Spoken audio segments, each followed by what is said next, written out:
The sky was a deep, endless blue, dotted with tufts of cotton-like clouds. Flight 27, a routine trip from Denver to San Francisco, was cruising at 35,000 feet. The passengers were settled into their seats, some scrolling through their phones, others reading or dozing off. It was a picture of calm, a mundane journey for most. Jack Carter, a seasoned pilot with over 2 decades of experience, sat in the cockpit with his co-pilot, Lisa Martinez. Lisa was young but sharp, with a meticulous attention to detail that Jack admired. The two exchanged light banter, their voices relaxed as they monitored the instruments. "Smooth as butter," Jack said, glancing at Lisa with a grin. "Let's hope it stays that way." Lisa chuckled, adjusting her headset. "I'll take a boring flight any day." But boredom wasn't on the itinerary. Half an hour into the flight, an abrupt jolt shook the plane. Passengers gasped, clutching their armrests. Jack's hand flew to the controls, his demeanor instantly shifting from casual to focused. "What was that?" Lisa asked, her voice tight. "Could be turbulence," Jack replied, though the uncertainty in his tone betrayed him. His eyes scanned the dashboard, searching for any irregularities. Another jolt, harder this time. The overhead lights flickered, and a low rumble vibrated through the cabin. A murmur of panic rippled among the passengers. "Lisa, check the systems," Jack ordered, his voice steady but firm. Lisa's fingers danced over the controls, her eyes darting between screens. "Hydraulics are stable. Engine 1 is fine, but Engine 2... She trailed off, her face paling. "We've got a malfunction." Jack swore under his breath. "How bad?"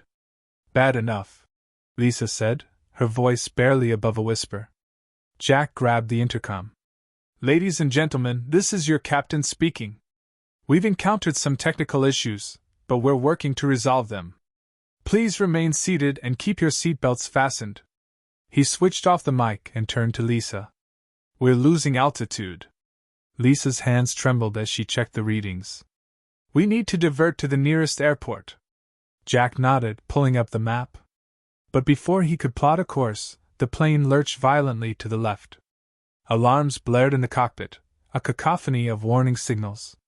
The cabin lights flickered again, plunging the interior into a momentary darkness. Panic erupted among the passengers.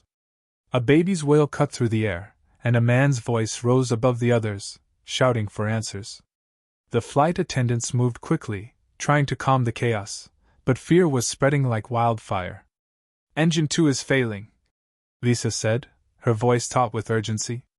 "We're running out of time." Jack's mind raced. He'd faced emergencies before, but this felt different. There was an eerie sense of inevitability creeping into the edges of his thoughts. Shaking it off, he focused on the controls. "Mayday, mayday," he called into the radio. "This is Flight 27. We have an engine failure and are losing altitude. Requesting immediate emergency landing clearance." Static crackled in response, followed by a faint voice. "Flight 27, this is Denver Center. Nearest airfield is 40 miles south. Coordinates sent to your NAV system." Jack acknowledged the message and adjusted their heading. "We're going to make it," he said, more to himself than to Lisa. But fate had other plans. Without warning, a deafening bang reverberated through the plane. The cockpit shuddered, and Jack's heart sank as he realized the unthinkable. The second engine had failed. "We're gliding," Lisa said, her voice trembling. "Not for long," Jack replied grimly. He grabbed the intercom again. "This is your captain. Brace for impact." The words hung in the air, heavy with finality. Passengers scrambled to follow the safety instructions, their faces pale with terror. The flight attendants moved swiftly, their professionalism a thin veneer over their own fear. Jack focused on the terrain below, searching for a flat, open area. The mountainous landscape offered few options. Time was slipping away, the ground rushing up to meet them. "There!" Lisa pointed to a narrow clearing surrounded by trees. "It's going to be rough," Jack said, gripping the controls tightly. The plane descended rapidly, the trees growing larger and more menacing with each passing second. Jack's hands were steady, his focus razor-sharp. He could hear Lisa's shallow breaths beside him, could feel the weight of every soul on board pressing against his chest. The impact was sudden and violent. Metal screeched as the plane tore through the clearing, its wings snapping like twigs. The cabin was thrown into chaos, luggage and debris flying through the air. Jack felt the jolt reverberate through his body, a sickening force that stole his breath. And then, silence. For a moment, all was still. The world seemed to hold its breath, suspended in the aftermath. Jack opened his eyes, his vision blurry. Pain radiated through his body, but he was alive. "Lisa?" he croaked, turning to his co-pilot. She groaned, her head slumped against the seat. "I'm here," she murmured. Jack unbuckled his harness, his movements slow and deliberate. The cabin was a wreckage of broken seats and tangled wires. Smoke filled the air, and the acrid smell of fuel stung his nostrils. "We need to evacuate," he said, his voice hoarse. Lisa nodded, struggling to free herself. Together, they pushed through the shattered cockpit door and into the chaos beyond. Passengers were crying, shouting, some motionless in their seats. The flight attendants were already working to open the emergency exits, their faces streaked with tears and soot.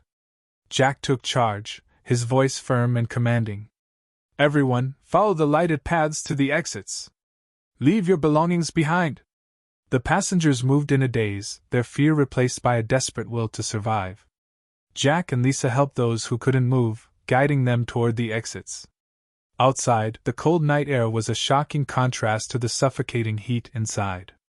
As the last passenger stumbled out, Jack turned back to the wreckage. Flames licked at the fuselage, a grim reminder of how close they'd come to disaster. He did a final sweep, ensuring no one was left behind, before stepping out into the night. The survivors huddled together in the clearing, their breaths visible in the frigid air. Some wept openly, others stared blankly at the ground. Jack stood among them, his heart heavy with the weight of what they'd endured. But they were alive. Against all odds, they had survived. And as the distant sound of rescue helicopters grew louder, Jack allowed himself a small, weary smile. They had faced the unthinkable and come out the other side. Now they just had to find a way forward.